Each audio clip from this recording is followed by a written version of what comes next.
New way to replace yung mga bagong modem ko na Lolin.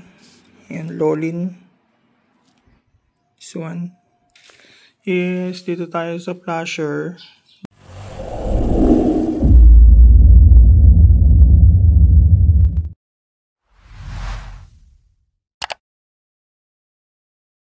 Another here, meron tayong isang Lolin ulit, Lolin brand. And tignan natin na huwag natin siyang i-reset. Diretso natin siyang i-flash. And then ESP8266 then flash. Yan. Nagbi-blink naman siya.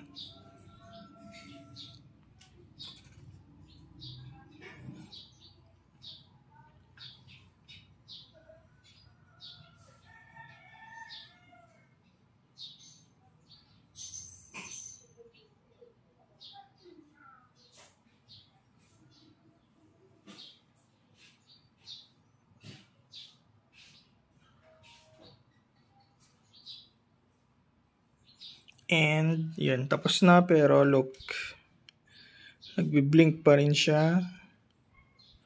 Yan, nagbi-blink pa rin siya. And if you will look at the SSID, walang bagong SSID. Yan yung sinasabi ko. So, papakitang port, then select ESP32. ESP8266 and then hindi pala, reset pala muna. Reset ang mauuna, then flash.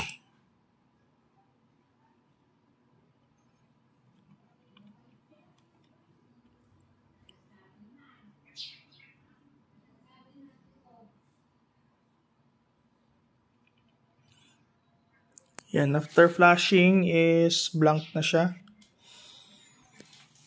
Then scan ulit, select COM port, then ESP8266, then flash. Then magbi-blink na siya.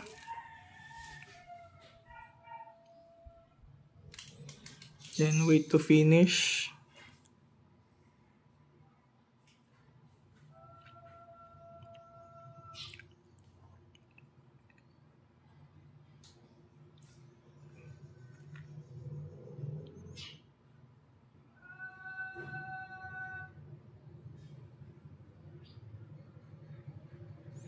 And done.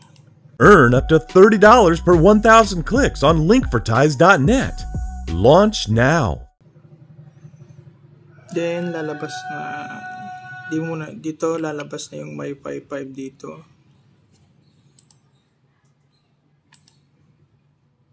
There. Kung hindi i-reset is hindi siya magfo-flash. Okay? So dapat magiging steady yung light niya, hindi blinking.